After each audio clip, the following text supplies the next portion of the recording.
Welcome to the Seed Lever interview series, where we uncover the tips and the techniques behind some of the world's fastest growing software companies. Today, I've got Darcy and Steve from the Outbound Game and WhyBravo. Gentlemen, thanks for jumping on with me today. On this show, what I try to do is sort of pull out a lot of the stuff that people might be able to use in kind of their day-to-day, working in software companies, whether they're at seed stage or up to Series A. Maybe they're about to think about a raise and they need to start scaling up. So I think a lot of the stuff that that you guys have experience in, some of that sales psychology and some of the stuff you're developing, is going to be massively helpful for some of these guys. But maybe before we even jump into it, it'd be good just to grab your backgrounds, maybe get an understanding of how'd you guys start WhyBravo, and what does a day in the life look like for you at the moment? Yeah, how it was. So start with where we started, because that's always a fun story. Start with the start. So this is how Steve and I met. How the dating started. We were both running our own sales training businesses back when we were Steve, 24, something like that. Yeah. A little earlier. Yeah, and I was running a training in Brisbane at Nova, the radio station. Not running it for Nova, but in a training room we had booked at Nova, so sort of like in the middle of Brizzy there. And the guy that I was running the event for, he knew Steve from his time just spent around Toowoomba. And so he said to Steve, he's like, mate, I'm going to this sales training with this Darcy guy. I think he'd resonate with his content. I feel like you should come along, sit at the back of the room and hear what he's got to say. So he did, and rocked up 15 minutes late, and ruined the vibe of my classroom, sat there and ate his sandwich or something like that in the back. And then we sort of were sitting there over lunch. I still remember it, eating a couple of focaccias and having a couple of coffees. And Steve sat next to me. I was like, mate, thanks for coming along. Like, what do you do with yourself? And Steve goes, oh, I do exactly what you do. I said, oh, what do you mean? He goes, I'm a sales trainer. I was like, oh, awesome. How old are you, bro? He's like, I'm 24. I was like, oh, I'm 24. Oh, right. And then there was this sort of moment of like, well, we do the exact same thing. We subscribe to very, very similar philosophies in terms of what sales is really all about at its core. And we want to go on very similar paths. And so we had a decision to make there at that stage. Do we become mortal enemies or mortal friends? And we chose the latter. And I'm glad we did. We've had really an ongoing business relationship pretty much ever since that day, haven't we, Steve? I mean, on and off, and then more officially, as far as WhyBravo is concerned, more officially went into business together 4 years ago, and then really ramped things up around about 3 years ago, and then just before COVID. But COVID was really what kicked us into gear with the Outbound Game and how all that came about. So that's really it. But as far as a day in the life goes, Steve, I'll throw that over to you. We've I don't think we've had one day the same for 2 years now, but really has anyone. It's been wild. Like, we're probably one of the most, maybe not, but we feel we're a pretty unorthodox tech company that found ourselves, and I'm sure there's probably actually hundreds of stories out there, maybe thousands of, COVID hitting, a traditional consulting model. Pre-COVID, I was traveling, up to 4 days a week, just airport to airport, city to city, country to country, doing consulting and training and helping companies hit records, and mostly in the project space. So like construction and manufacturing and things like that. And that was all going well. And Darcy was doing his thing. And we had like a really organic friendship and collaboration over years, Darcy. Like it was just, it was a really tight relationship. We got on really solid. And then it got to a point where we both experienced burnout, and we're like, all right, let's do a bit more together. Let's collaborate here. And then, COVID hit. And then we were running a sales game, and which is a whole nother story. I'll let Darcy tell that whole thing, because it's a bit of his brainchild. But COVID hit, and that obviously disrupted every plan. And so now we're like, okay, how do we do this? And that forced us into the tech world. And now we find ourselves, building this outbound platform. It's essentially a gamification software platform. And we're targeting the sales industry first, obviously, because that's where we play. And it's been the craziest 18 months And now we've rapidly brought on more team members. Like, yeah, no one day is the same, but it's a crap load of Zoom calls, lots of firefighting, and learning so fast and so rapidly, and so like hang on for dear life.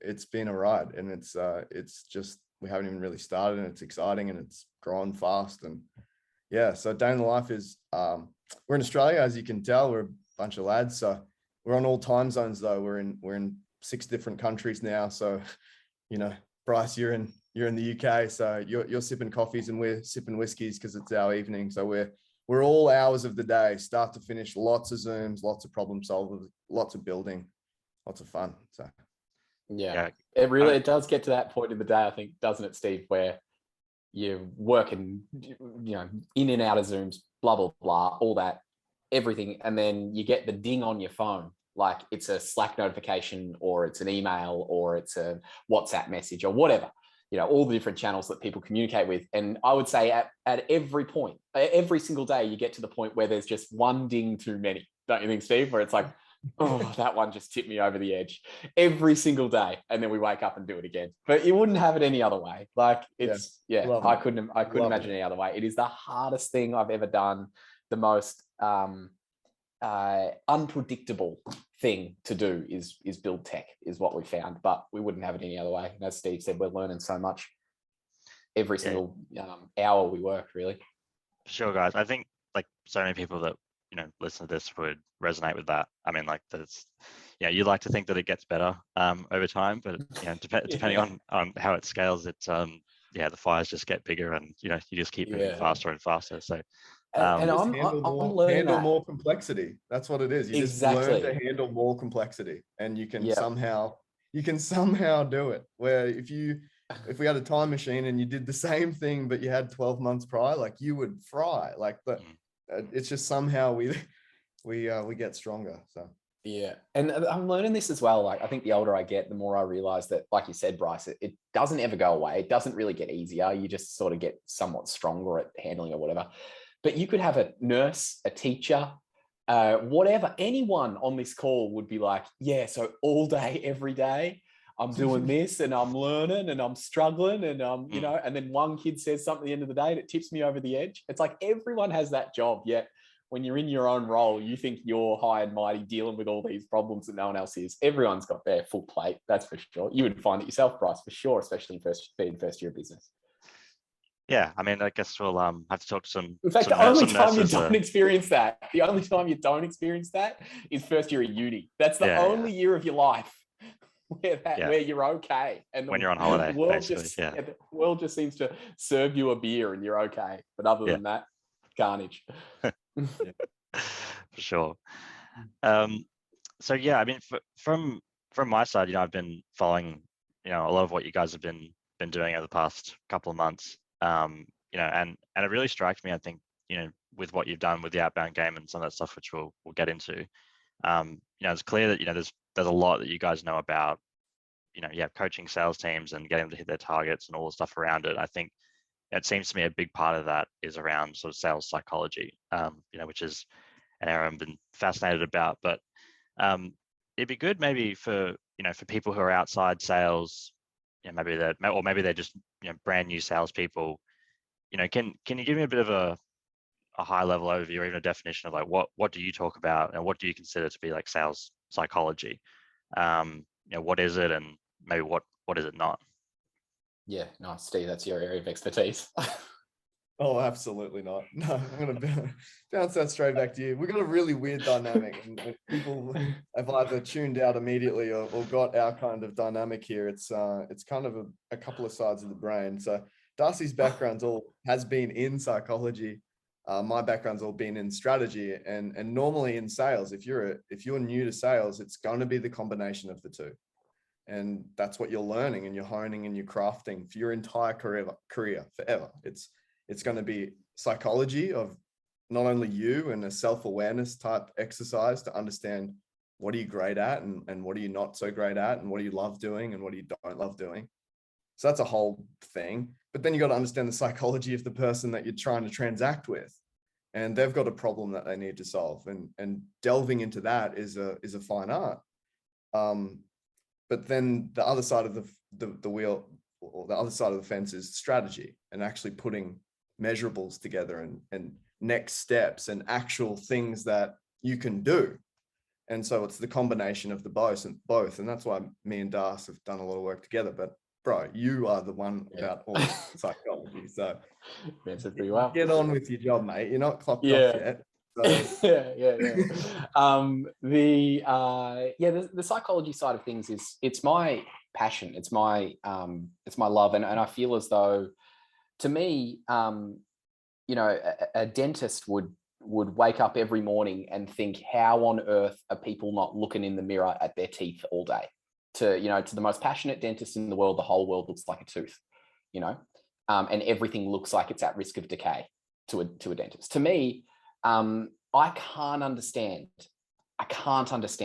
almost can't empathize in a weird way with people who don't think that the brain is the most fascinating thing in the world. I don't understand how anyone could go into this world and not want to devote their entire life to psychology.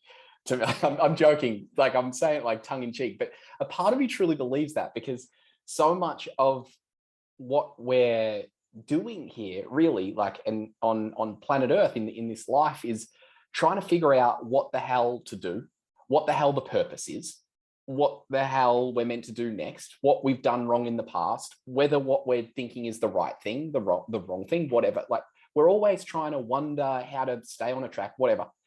And the key organ, I believe, at the center of all of that, making all of the decisions, is your brain. And yet it remains one of the most understudied, underappreciated organs of all. And I feel as though if people just knew the basics about the brain and the way that it works, you would end up with a much more functional world. I think you'd end up with an astoundingly more understanding world, that's for sure. We tend to be very punishing of people making mistakes in the modern world. And if people just understood how easily the brain makes mistakes, and that we all have that same brain, and that we're all privy to making the same sorts of biases and mistakes, then people would be a lot more understanding and appreciative of each other, I think. But that's for another conversation. But as far as how it's applied in the sales world, we have a buyer and we want to be able to sell something to them. And traditional sales, without the psychology aspect of it all, says, here's my lawnmower, here's my glass of whiskey, here's my pair of scissors, here's my washing machine, and this is what's good about it. And I hope that I speak about it in a way that lights you up enough, that says, hey, this has great bells and whistles, great features and benefits. Hopefully I've spoken about it in the right way in order to get you to like it, so that I can get my money, is the traditional classic way of selling, right? Now, people who've been in sales long enough have gone, bro, that's not true. Like, we're better than that. And the truth is, yeah, if you do see it in a different way, you actually are better than that. And that's awesome, because the more we lean on that side of sales, the better. The other side of it is understanding that at the core of every single decision is a buyer, and that buyer has their own psychology, their own makeup, their own preferences, their own reasons for wanting to buy something, their own needs, their own desires, goals, visions. And I would rather understand what the goals and visions are of the buyer, and understand how my product fits in the middle, almost as a vehicle to take them from where they currently are to that goal or that vision. And then it becomes more about the buyer and the difference between where they currently are and where they want to be, and slotting your product in the middle, than it is about just the product itself and say, hey, can I talk about this in a really cool way? And so it's what it requires, really. Is that landed, by the way? Does that make sense? Is that, yeah, sweet. Absolutely, yeah. Yeah, so when you understand sales that way, you understand that at the core of it is a buyer, and at the core of the buyer is their brain. Then we would be wise to study the heck out of that brain as much as we can, to know as much as we can about it, because then we can pitch the product or service to it accordingly in a way that's going to light it up, as opposed to just thinking it's about the features and benefits. So that's sales psychology to me. That's what it sort of represents. Yeah, absolutely. And I think, yeah, when you put it like that, it kind of it makes me laugh a little bit about everyone trying to find like the next hack, like the next technique or whatever. Like, hey, I can write a email like this that has whatever open rate, or I have I can there's this new sort of software platform, that makes a video in another cool way, or whatever. Like all those things are tools, but it's interesting that we spend so much time talking about the tooling, and some of the the hacks, and like less time actually talking about understanding that sort of stuff. Yeah, nice. That's really true. And I think the key difference between the two is this. Someone who doesn't understand psychology says, hey, look at my new subject line that I created. Look at my new way of asking questions. Look at my way of doing, or look at my way of having. When someone who understands psychology goes, yeah, but did you realize the actual key is to say a whole lot less, and is actually to say nothing at all, and is actually to have nothing at all, and let the buyer convince themselves over to you, and you actually do less work. The more you think you need to do, the more you are doing that so that you can get something.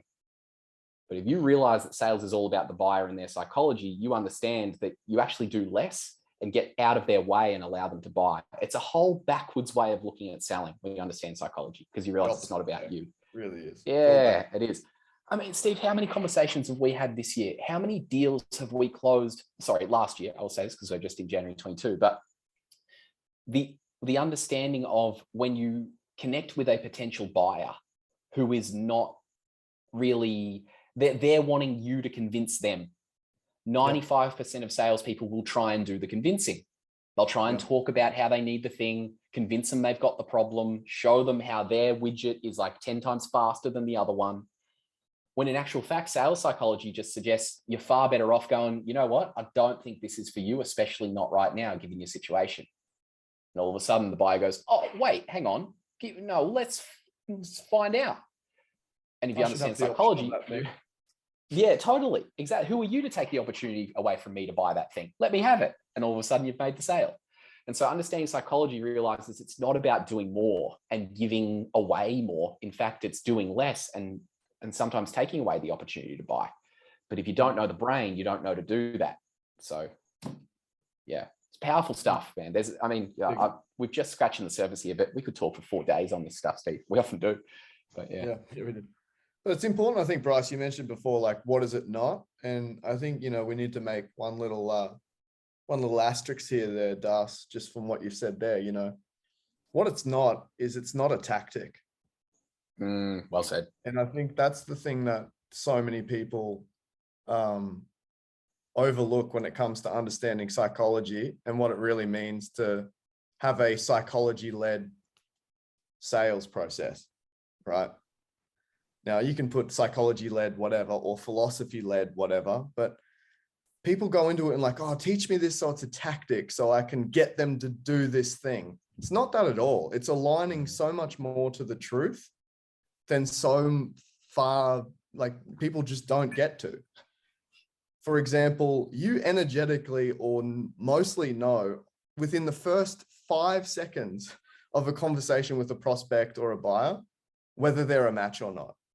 You can normally pick that up in the first, like literally the first engagement. And whether you're like, okay, I need to be doing some convincing here and conveying my neediness in it.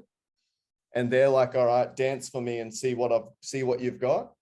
Or it's like, I've got a genuine problem and I'm looking for a solution and I want to figure out if we're a right fit, because otherwise it just doesn't make sense for all of us. And that is true psychology. Because that's, like you taught me, Das, psychology at its core, the organ, the heart is designed to pump, the lungs are designed to breathe, and the brain is designed to solve problems. And so if you want to take that to its core, you got to have a genuine interest in solving that person's problem, not seeing this as a tactic that's going to help you get what you want. And I think that's what sales psychology is not. And that's what, like, we're really passionate about, even as we build this platform, that we're making it so much more than sales here. We're making it so much more than business growth, because I think we can all just get the sense that growth for growth's sake, for no greater purpose, just doesn't make much sense anymore. It's not fulfilling. And so that's what we're trying to get to the core of is what is things that lead to true problems being solved and true growth in all sense of the word. So it's not a tactic. It sort of reminds me of, like, when we have, you might have lunch, with a friend, and that you've sat down with for, you might have been friends for years, and you sat down, you just notice something that's off about them. Like, maybe they're always checking their phone, or they're, distracted or whatever. It's funny, like you can immediately see that with a friend, and you might, rather than just like talking about your day, or, just going on with mindless chatter, you might just ask, hey, is everything okay? How are you, sort of thing. It's funny, we would have that relationship with a close friend. But if there's someone on the other end of the phone, or that we've just met and we're trying to sell them something, we would just happily sort of walk past that sort of behavior. Like, it might even be in a boardroom situation. They're clearly not looking at the presentation, clearly checking their phone, clearly not doing any of that sort of stuff, but we're plowing on with the telling and the selling, and not sort of stopping to check in with them. Totally, Yeah. mate. Totally. That's well said. Great So way to say. that's practicing sales psychology. That's it. And understanding on a deeper and deeper and deeper level. You take it from the level of, oh wow, they're looking at their phone. That's interesting. Obviously, they're not engaged. And the deeper and deeper and deeper you go, you take it to the level of, oh, their left foot is in front of their right foot. That means that blah.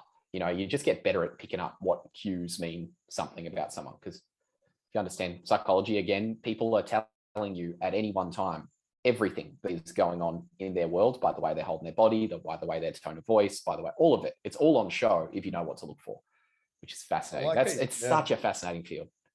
Like how you said that, Bryce, in terms of the difference perhaps between our good friend and the client, or the prospect, or even the team colleague in the boardroom, or your manager or your boss or whatever, is that we probably care enough about our best friend to actually go, man, you're all right. Like, is everything okay? Yeah. And like, sales at its core is, if you get out of the way and you have the courage to like let your ego at the door and like just figure out, can you help that person or not, and tell them the truth if you can't. It's like, it's quite refreshing to the buyer as well, because it's a good friend effect. It's like, oh, someone's actually asked me, because they might not have ever been asked in probably 18 months of business. And it's one thing that Darcy actually teaches our students and our clients, is like, one key question is, hey, Bryce, like, and how are you doing through all this? It's the question that nobody asks people. We talk about, how's your business, bro? How you growing? How you getting clients? How's your marketing? How's your strategies? How's your stuff? How's your family? How's your thing? But we're very rarely asking like, and how are you doing through all this? And that's it. You get the courage to start asking your prospects that, you'll get sales pretty quickly. No, that's huge. So, like, I think a lot of this stuff is, I think makes so much sense when we talk about it kind of in the abstract. And talking about this, I think I need to get on some more sales calls myself and practice some of this. But sometimes it's easier to, like I said, to talk about it than it is to kind of see, all right, but where am I falling down, this sort of stuff, or where do I need to sharpen up my game? Not to have you individually coach everyone over YouTube or LinkedIn or wherever they're seeing this, but I mean, do you have in your mind maybe just like a couple of challenges that you see with sales teams kind of over and over again, like practicing this sort of stuff? Like, are there some things you go in to your clients and you're like, oh yeah, we've seen that a million times, we've seen that. Maybe some of that stuff might help people be like, oh, okay, actually I do that, or I've seen someone in my team do that sort of thing. I was playing golf the other day, and a bloke, I was, I don't know, doing something with my swing. He said, can I give you a tip with your swing? When you do this, you're not doing X, you need to be doing Y. Do that on your next swing.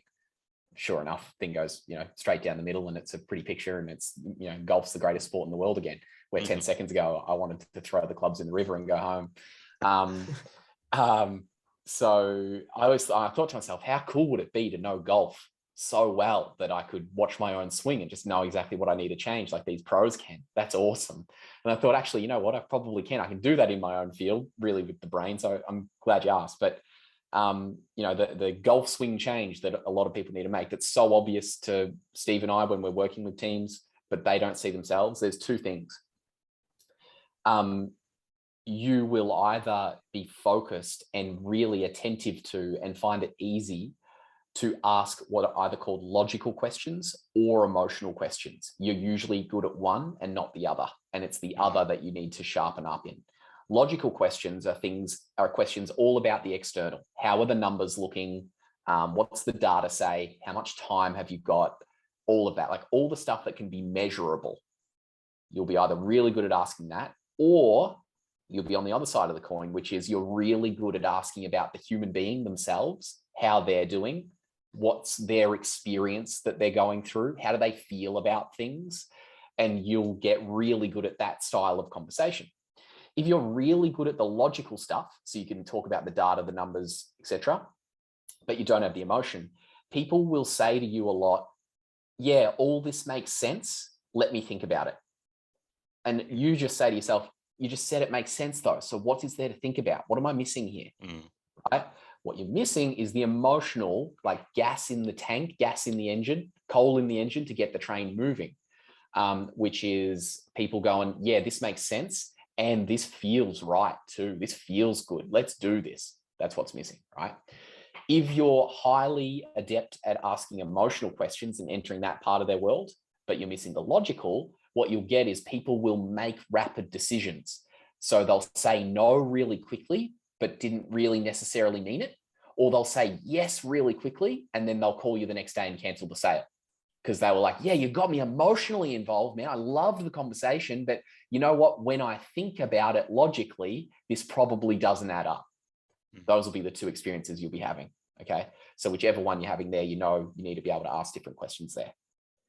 Either ask questions about the data and outside stuff that's measurable, or ask questions about them and how their experience is going. Those are your two choices. Whichever one you're not good at, do the other. Whichever one you're not good at, do more of. The other way that is possible to see this is people are either really good about asking questions about what's going on now. So tell us about your numbers. Tell us about your team. Tell us about the strategy you're using. Tell us about how you're doing right now. That's an emotional question now, right? But what they suck at is asking questions about the future and helping someone plan that way and thinking that way. Questions such as, so what's in this for you in the long run? How would this look down the end when this is all successful?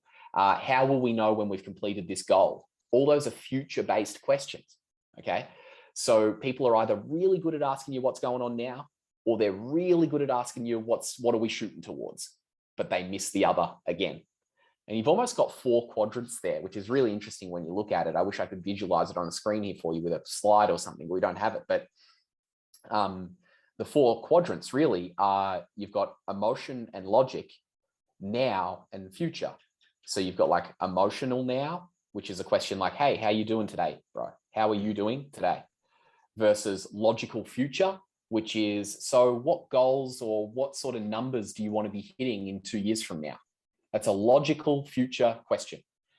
Out of those 4 quadrants, when you can hit all 4 and know how to hit all 4 really well, you have people, I don't want to sound like a sleazy salesperson, but you have people eating out of the palm of your hand psychologically, because you're covering all 4 ways in which they can see, analyze, feel, and lean into a particular problem they need solved in their life. And a lot of the time, it'll involve asking them questions from a perspective they never considered. And if you can do that for someone and have them have a light bulb moment there in the sales conversation, you'll close the deal. Because you'll have asked them something they haven't thought of before. Have you ever had an experience like that, Bryce? Where someone's like, hey, I know this might sound weird, but what if you blah? And you're like, oh, bro, I never thought of that. Man, you're good at what you do. And the guy's like, I may or may not be good at what I do. All I know is I definitely asked a good question though. Oh, absolutely.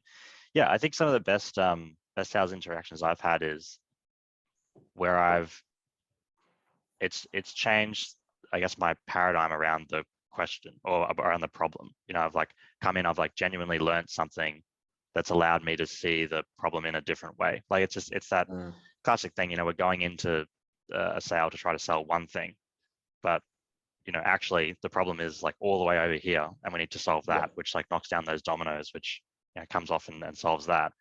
But you're right. I mean, you know, from a lot of things that I see, it's all the symptoms of some of the stuff that you're talking about. where we fail to ask the right questions, fail to do discovery properly. And I think that's such a powerful framework. Like when you're talking about, I'm already kind of locating myself on the quadrant, being like, note to self, ask more, long-term emotional questions. So thanks for that, Darcy. Yeah, that's awesome, mate. Well, the long-term emotional question, just so you know, the best one for that is, so what's in this for you in the long run? Yeah, that's the best way to go. Yeah. And what about you, Steve? Because I know, you've been, working with teams all around the world, and I know, from a strategic perspective, you might be aligned slightly differently, but you're probably seeing this, playing out at a team company level. Is there any sort of bits that you kind of see coming up and over again? Yeah, for sure, man. Like I'm a real big fan of just patterns and just trying to find out clues and building then frameworks that allow people, teach them how to think, not what to say. And that was been a big part of our combined philosophy. But something I love putting frameworks together. I love putting practical steps that people can actually think through. And I like to see sales and business at large as just a massive game of chess and checkers, right? So the game of chess is, an interesting thing. You've got 64 squares on the board. You've got some pieces, but within that, you've got almost an infinite amount of moves. No two chess games are alike, pretty much. It's all very intricate and different, but there's definitely some patterns, right? You can see the game at large. And a lot of people go into battle in business. And to me, sales is just business. That's how I see business at large. So when I say the word sales, to me, it's just growing a business, because without sales, you can't grow a business. And that's ultimately what the whole organization is trying to do. We're not just trying to make a sale. We're trying to grow an organization and see it fulfill its vision. And a lot of people go into sales and business with a pawn, one piece on the board. And to me, it's no, get more pieces on the board, add more frameworks in your mind and in your business and real practical stuff. So one thing that I see often, and this speaks to the old school world of sales, is what we call the what, the how, and the who. And we call it the missing 66%. So a lot of the time, tech, products, business to business, business to consumer, insert any business here, we can often get caught in the trap of talking about the what. And the what is the widget, the what is the stuff, the what is the whatever it is. But the missing 66% is the how and the who. So the how is the processes, the story, the origin, the formation, how you take someone through that journey. The how is all of those pieces. It's the next steps. And a lot of the time we don't have frameworks, we don't have assets, we don't have tools that help us speak to the how, and speak to the how really well. Tell great stories and then make it practical as well. And then, so that's another 33%, and they're all equal. So the what to me is 33%, the how is 33% of the value proposition. And then the who is the final piece, and it's the people involved. And one thing we figured out, and I suppose it started with love, and then we figured out, hang on, this is a good strategy, is me and Darcy do a lot of time genuinely bragging about each other. We figured out one thing in sales and business, it's really hard to brag about yourself. But if you genuinely find talent and skill and something in someone that you don't have in your team, you should brag about it to your clients. So Darcy's got an incredible mind when it comes to psychology. I don't have that. And I love that he's on the team to be able to add that element. That's genuine. That's real. Darcy says the same thing back to me. I can't say it myself, but I know he's got my back. And so we build a culture in our business and we train our clients to brag about the who. Talk about your team and what they're great at. Allow them to shine with a bit of personality. And so that's the missing 66% in a lot of sales conversations, just really practically, right? The what's great. That's the steak at the restaurant, and a lot of, crazy restaurants are actually buying the same steak from the same people, right? It's all good. But the how is when Salt Bay rocks up and starts putting salt like this down his forearm. Now the how's a bit different. Instead of like crunch, crunch, we've got a bit of element in it. And then of course, Salt Bay, for those that know and can follow along, he adds the who to it as well and adds a personal brand. But if you do the maths, it's 33, 33, 33. So that's 99% of a value proposition. The missing 1% is bringing your own unique personal flavor to it.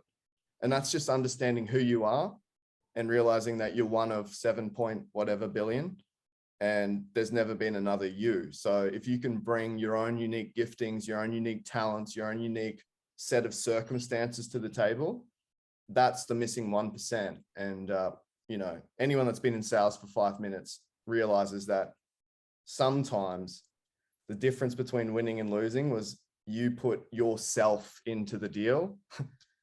And the buyer was like, yeah, I saw you, I appreciated that. And I, like you saying before, Bryce, I appreciate that you saw a different angle to this that only maybe you could see. And that's the bit you got to have courage to bring to the table. A lot of people aren't willing to bring that final 1%, which is just you being you.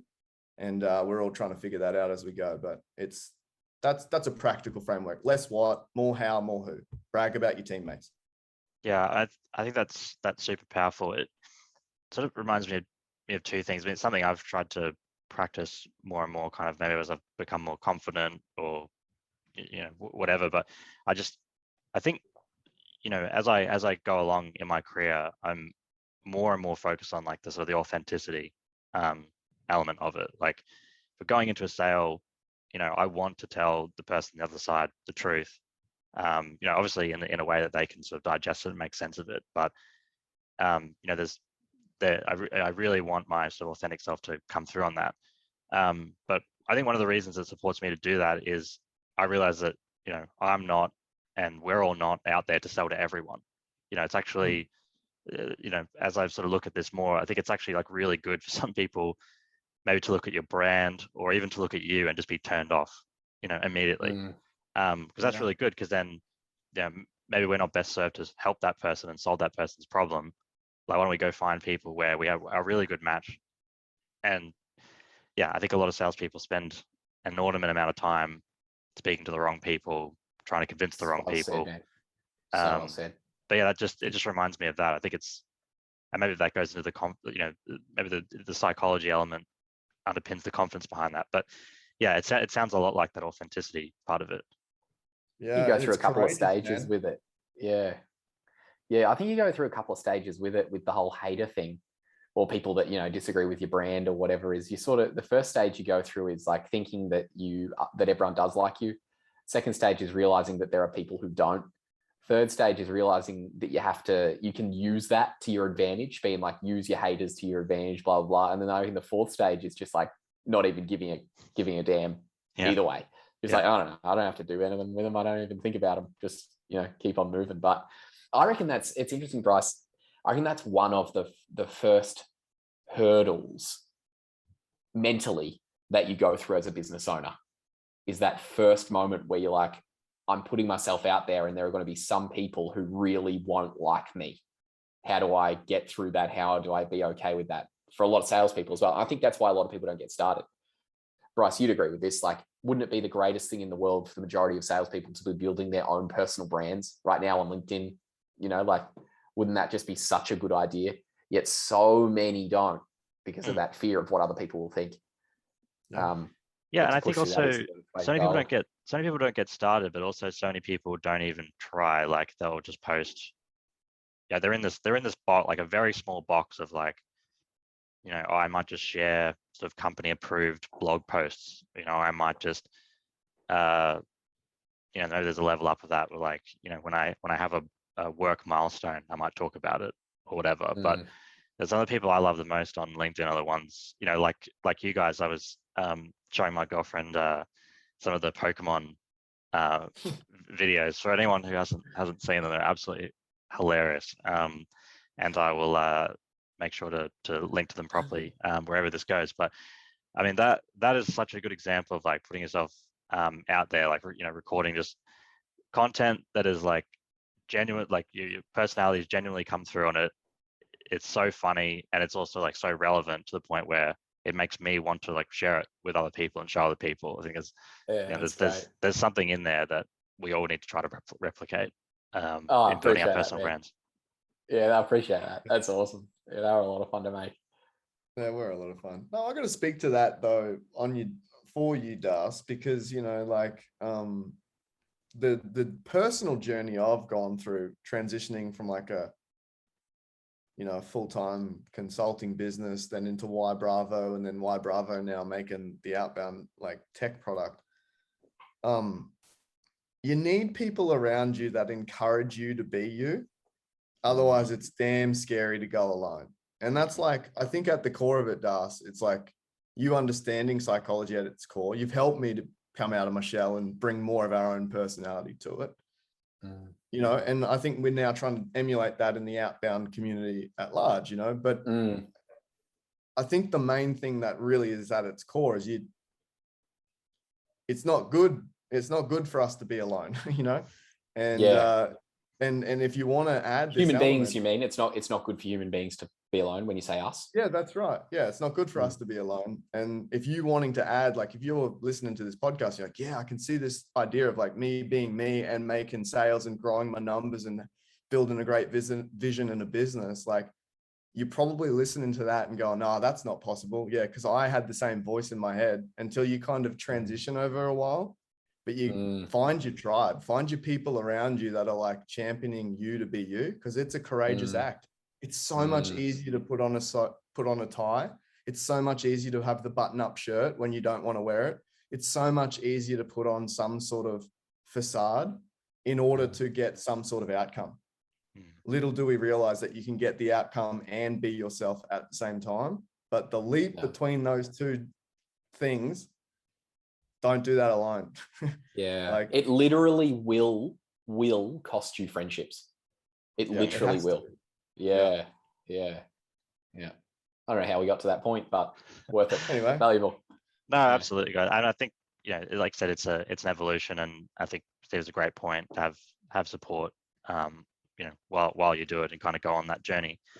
What I want to make sure we cover, just because I think we can talk about the psychology side of it for days, but I think what I think is super interesting about what you guys have done, and I think I see people doing this. There's a few really good examples of it, but like being fairly rooted in that sort of consulting, very problem focused background, and then sort of building and growing tech products out of that.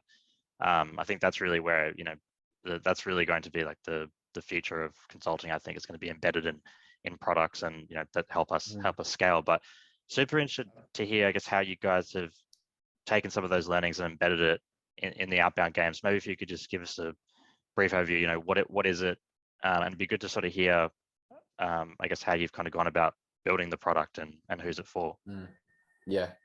Totally. Yeah, so we realized after so many years of consulting that, and running trainings, at the front of rooms and all of this, we would get to this point in sales training where people would come up to us and they'd be like, yeah, great, love it.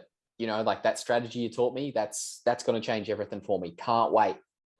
And then, they'd be big smiles on their faces, super pumped after any sort of training, concept, knowledge, information, PowerPoint slide, whatever it was, or they got the book in their hands, like, great, I know the information now. And of course this is common. I mean, we've all done this. You get back to the phones on Monday, and by 9 o'clock, you've got 10 emails to get back to. By lunchtime, you've got 3 calls you need to do that you're behind on, plus the 10 emails you've already missed as well. And then by later that afternoon, it's already September the next year. And you've forgotten about the idea you were even going to do. And it's just gone by the wayside, right? It's human nature. There's nothing wrong with that. I've probably done that today with something, But unless you have something rewarding you or incentivizing you to actually get good work done, then it will just go back to the default. And the default is, well, I've never done it before, so why would I do it now if I don't have a reason to?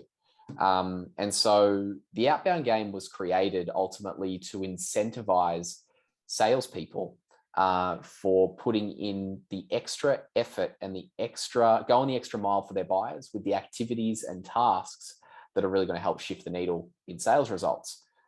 So often sales leaders will come up to their team and they'll say, hey guys, have you done those calls yet? Not yet, boss. Haven't done it yet. Well, get out there and make those calls. Yeah, boss, we'll get there. We'll try. You follow up at the end of the day. How'd you go? Didn't hit it. All right, let's do it again tomorrow. All right, go home. Hit the showers. You know, like there's no reason for them to change. And sales leaders will speak to this all the time. Whereas sales leaders, what they would really love, every single sales leader listening to this right now would be nodding their head in agreement. It's easy to read the minds of sales leaders. We are a couple ourselves.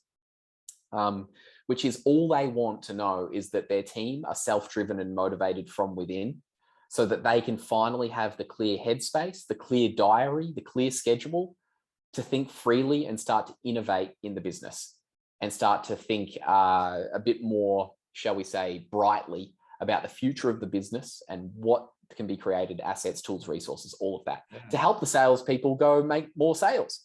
That's which is often the reason why it's all linked, isn't it, Darcy? It's the number one reason why people aren't hitting their targets is the leadership aren't freed up to really innovate and grow the business, but it's because the leadership is so bogged down in trying to keep the people motivated.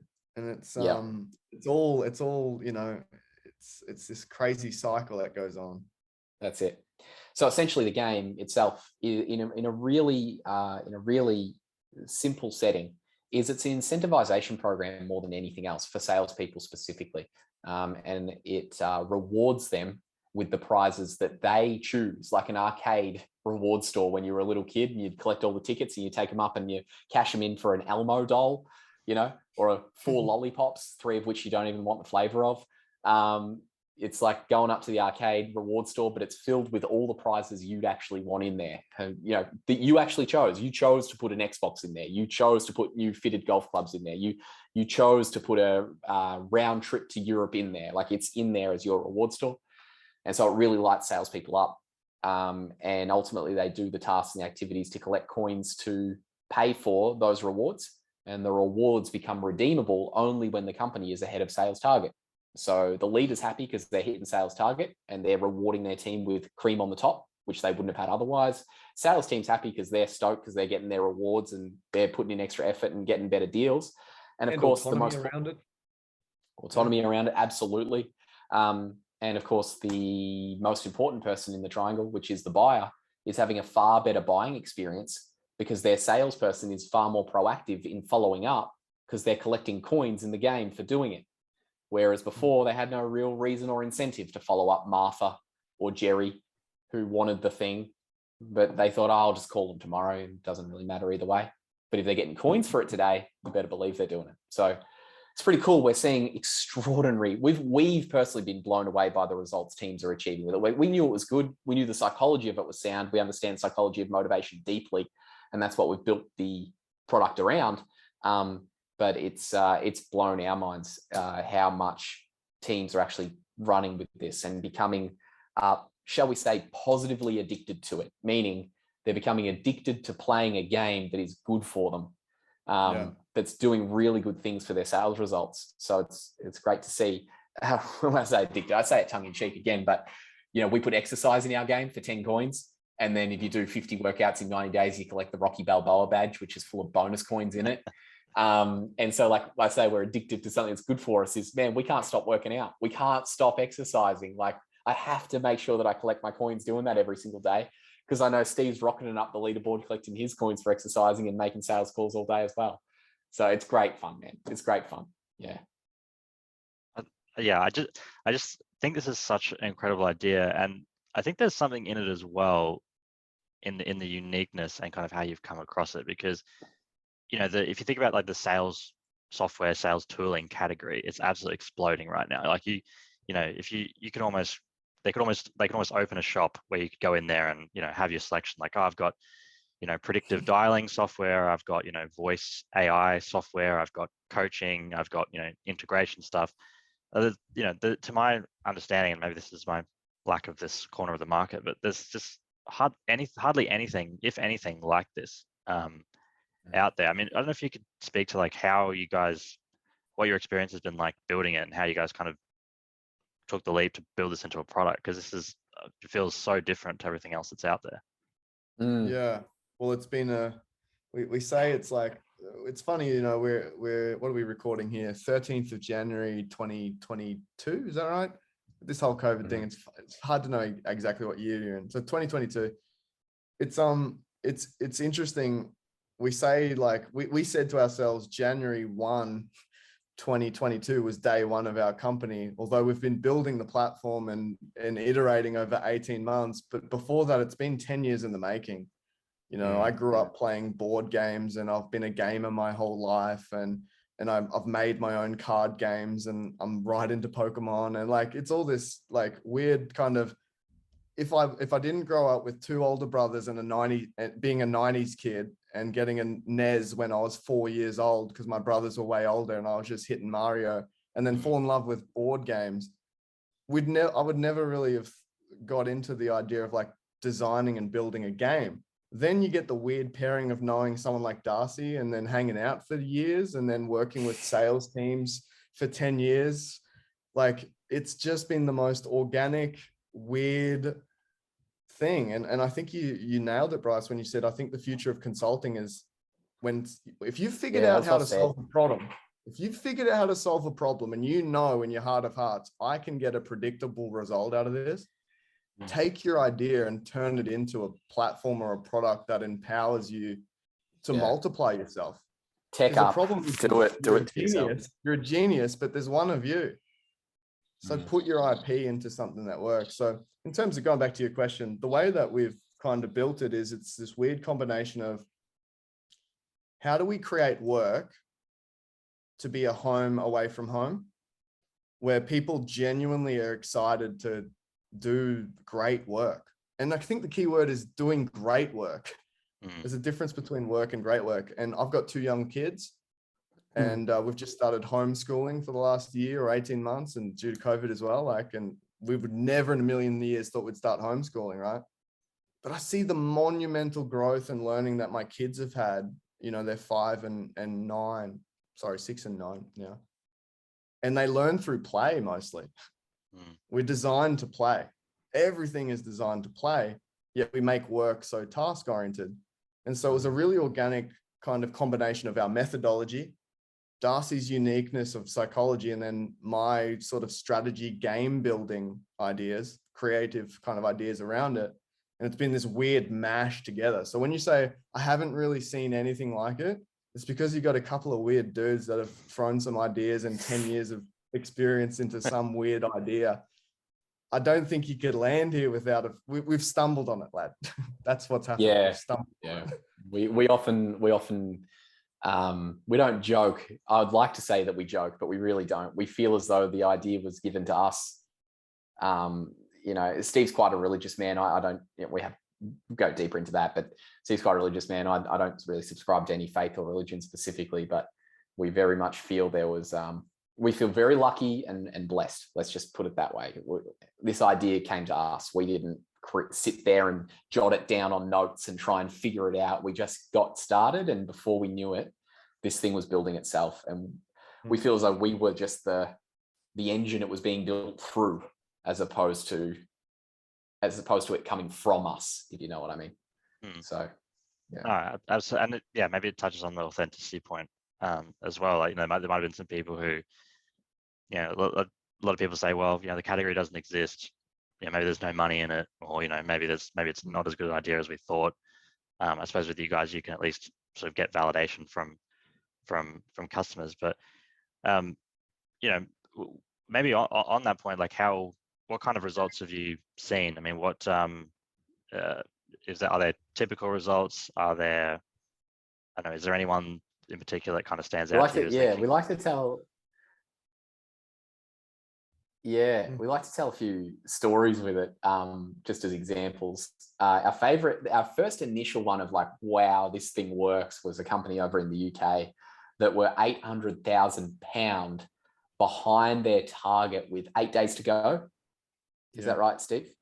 And they implemented the game and just smashed the activities, personalized videos, phone calls, emails, text messages, voice message, all the sales activity that, they weren't doing before. They didn't really have a reason to.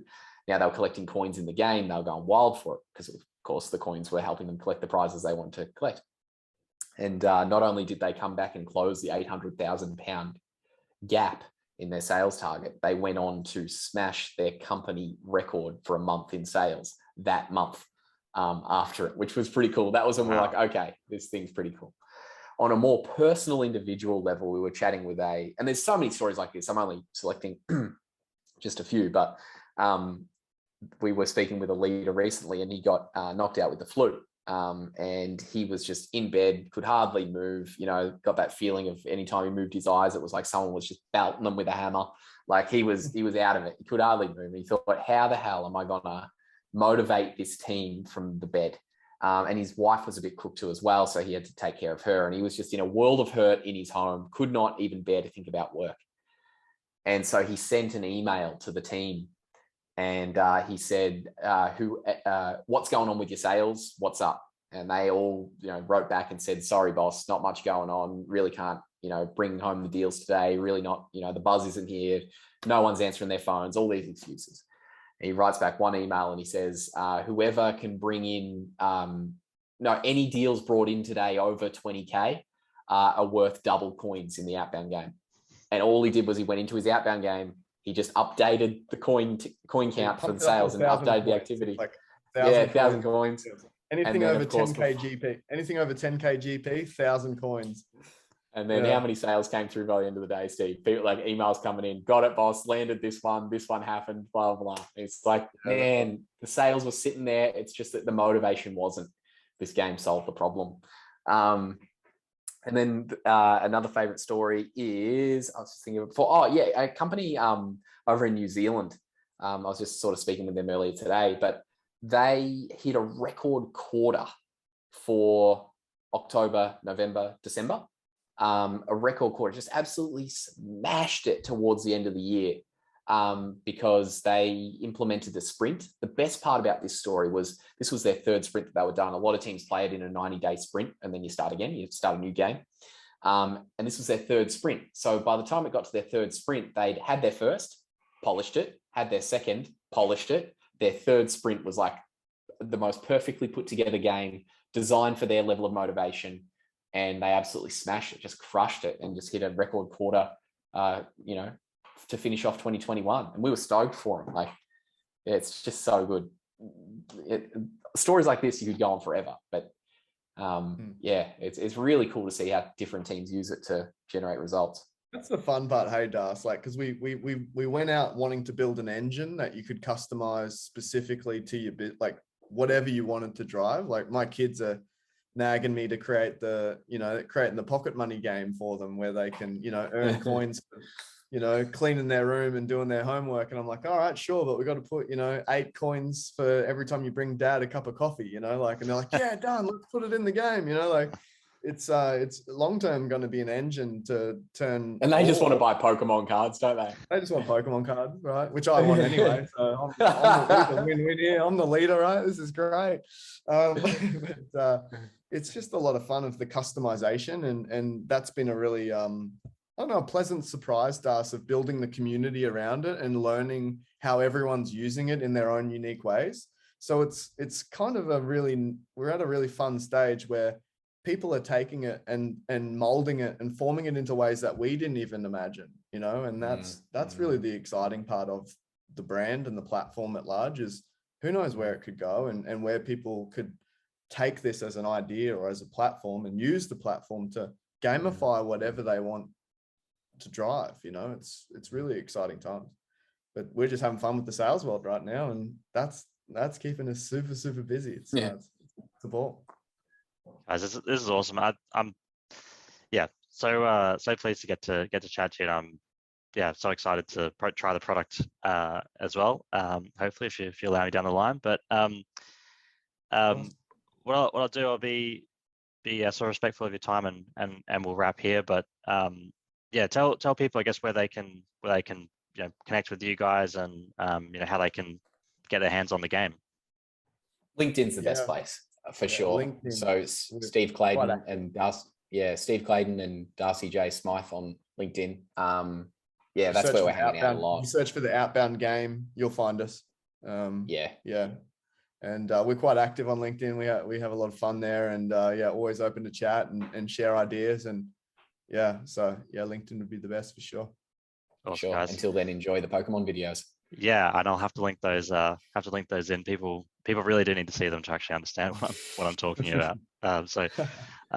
Guys, thanks so much for your time today. I really appreciate it, and yeah, keen for everyone to see this and kind of soak up all the knowledge bombs. Easy done. Thanks for Appreciate having it, us, man. Bryce. Awesome. Appreciate Thanks, it. guys. Cheers.